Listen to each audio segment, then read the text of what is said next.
If you're anything like me, around this time of year you might be looking for gifts for your loved ones. But unfortunately, while there are gift guides for fathers, tech lovers, and even dogs, buying for urbanists and transit lovers can be a bit trickier.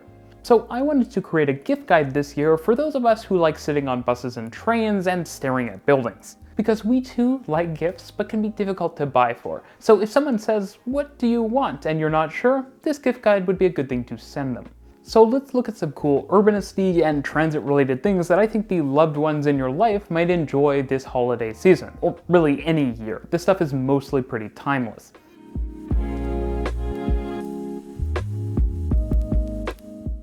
If you're new here, this is weird, but my name is Reese and I run RM Transit, a channel about transit all around the world. Now, this video is not sponsored, but if you want to give yourself a little gift, consider supporting the channel Patreon for early access to videos as well as behind the scenes stuff, the Substack if you want to read my regular weekly articles, though most of them are free, you just need to subscribe, which is free, or you can subscribe to Nebula, which has tons of content early from me and other urbanists and otherwise educational content creators. The obvious starting point for this video is books. Who doesn't love knowledge? I've read a lot of transit-oriented books over the years, and there are a lot of fantastic ones. I don't have them all handy, but here goes.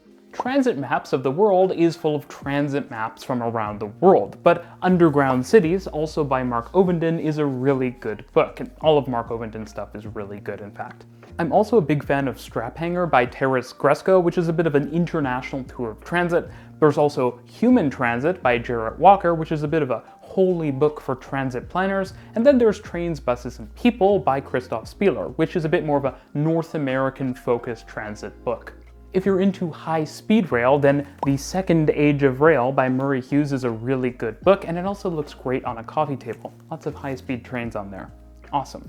And if you're more into housing or development or know someone who is, then I really recommend both Cities Without Ground and Mall City, which are both about Hong Kong and are both awesome books. Really cool. Now, if you're looking more for things, I still have a lot of ideas. A Mondaine wall clock is something that's really cool and that I personally would really like to have, and it is the Swiss standard national railway clock, including its pausing at 12 function, which is really cool.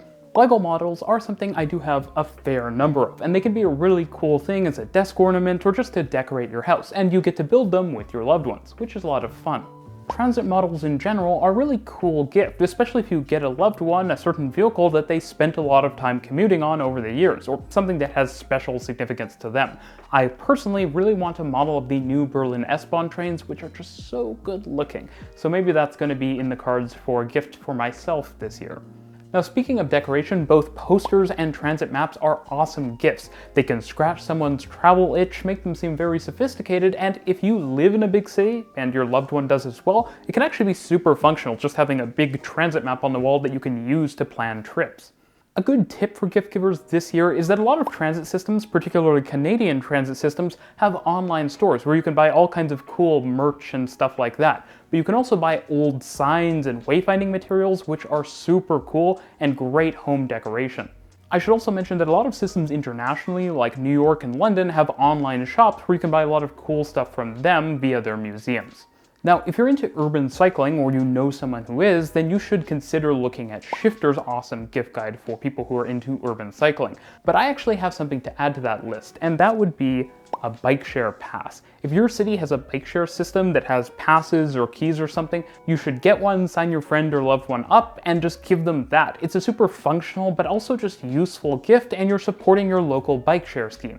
There are also actually urbanist magazines like Spacing in Toronto, which can be a great gift to someone who just likes cities in general. And I can't help but mention urbanist YouTuber merch. Alan from the Armchair Urbanist has a lot of cool shirts and prints, and I in particular like this Patco one. Thea from Urban Caffeine also has recently started doing merch, and there are some awesome stickers as well as shirts. I really like the one that says trains, trains, and more trains. Of course, the ultimate urbanist gift, in my personal opinion, is a trip to a place that your urbanist loved one enjoys. That doesn't have to be an international trip, though that would be awesome. It could be a trip to a nearby city, or even a neighborhood in your city that is particularly likable. You could go for dinner or something. I think that's a really nice gift. And so with that, thanks for watching the first ever RM Transit Urbanist Holiday Gift Guide. If you have more ideas that you want me to feature in next year's edition, then you should leave them in the comments down below. And this is my regular reminder to you that my holiday gift to everyone is creating a few extra videos this year during the holiday season in the next month or so. So with that, thanks for watching and happy holidays.